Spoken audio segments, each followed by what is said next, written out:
Coucou tout le monde! Et oui, vous avez vu, j'ai fait une nouvelle petite intro. Je me suis dit qu'il était peut-être un peu temps de changer. Ça fait plus d'un an que j'ai la même chose. Donc si vous voulez me dire ce que vous en pensez, je serais super contente de voir dans les commentaires si vous préférez celle-ci ou l'ancienne. Et aujourd'hui on se retrouve pour parler de ma dernière lecture qui est le dernier tome de la trilogie. Donc Did I Mention I Love You, donc qui est Did I Mention I Miss You d'Estelle Mascam aux éditions Pocket Jeunesse.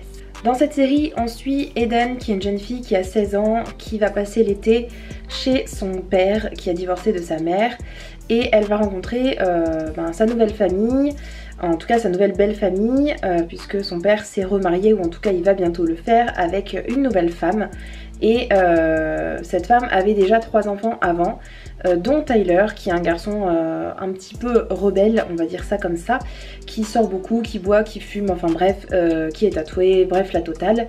Et Eden va au début vraiment détester ce garçon et puis au fur et à mesure elle va tomber amoureuse de lui et du coup c'est leur relation à eux deux qui est expliquée, qui est racontée dans cette trilogie. Dans ce dernier tome, les deux personnages se sont retrouvés parce qu'ils s'étaient quittés dans le deuxième tome et les personnages ont beaucoup évolué je trouve tout au long de cette série, surtout entre le premier et le deuxième tome. Là j'ai moins vu la différence entre le deuxième et le troisième, mais j'avais trouvé que dans le premier ils étaient assez enfantins et que ils avaient des réactions un petit peu immatures, et dans ce troisième tome je trouve que les deux personnages, autant la fille que le garçon, sont assez réfléchis et on retrouve forcément toujours les mêmes histoires de oui, est-ce que c'est bien que je me remette avec lui ou pas? Est-ce que on va être accepté? Parce que donc comme ils sont frères et sœurs mais ils sont pas liés par le sang, ça pose quand même des problèmes. Il y a beaucoup de on-dit, il y a beaucoup de rumeurs à leur sujet, la relation n'est pas acceptée. Et aussi bien des gens autour que de leur propre famille. Donc c'est assez compliqué à vivre et c'est pour ça qu'ils s'étaient séparés. Mais du coup dans ce troisième tome, ils se retrouvent et forcément voilà, c'est une histoire qui se termine bien, c'est du young adulte donc forcément ça va pas non plus aller très loin dans les choses on va dire dures ou quoi que ce soit. Je trouve que globalement la plume d'Estelle Mascam et ses histoires sont assez orientées jeunesse mais bien jeune, enfin young adulte assez jeune quoi, par rapport à She's Falling for the Sky par exemple. Mais c'était une série qui s'est très bien lue, une petite trilogie assez mignonne. J'attendais pas forcément d'être surprise et je pense pas que ce soit le genre de roman où on est vraiment surpris. Après ça a été un succès quand même mondial, il y a beaucoup de gens qui ont lu cette histoire. Comme je le disais, les personnages ont pas mal évolué, donc on voit un peu, surtout du côté du garçon, un aspect qu'on n'avait pas vu de lui puisqu'il est plus mûr, il a engagé des choses, enfin il a envie de changer de vie en fait, et il se dit qu'il a perdu beaucoup de temps à se droguer, à boire, etc.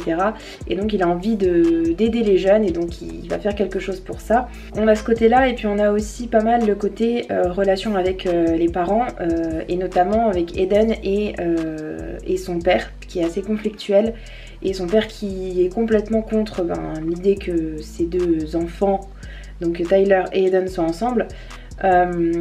Et du coup ça a été surtout, ce roman-là, ça a été surtout sur comment est-ce qu'ils se font accepter et comment la famille réussit à se reconstruire, ou en tout cas essaye de relier des liens parce que forcément leur relation n'est pas acceptée comme je le disais. Donc pour résumer, ça a été globalement une bonne série, assez mignonne, où on traitait de divers sujets qui sont loin d'être vraiment surprenants ou extraordinaires par rapport à ce qu'on peut lire d'habitude dans des romances pour young adultes. Et du coup, voilà, j'ai passé un agréable moment, j'ai pas été plus déçue que ça parce que j'en attendais pas énormément non plus. Si vous voulez lire une romance, ma foi, pourquoi pas. Après, il y a vraiment pas mal de clichés et voilà, c'est pas exceptionnel. Donc il y a d'autres romans, je pense, qui sont beaucoup mieux. Des romances qui sont beaucoup mieux, plus intéressantes, enfin en tout cas où on vit plus de choses que dans cette trilogie. Mais pour les plus jeunes, je pense que ça peut être une bonne manière de commencer. Voilà, c'est tout pour ma vidéo, j'espère qu'elle vous aura plu. Si vous avez lu ce livre et cette saga, n'hésitez pas à me le dire en commentaire. Et je vous dis à bientôt dans une prochaine vidéo. Ciao ciao!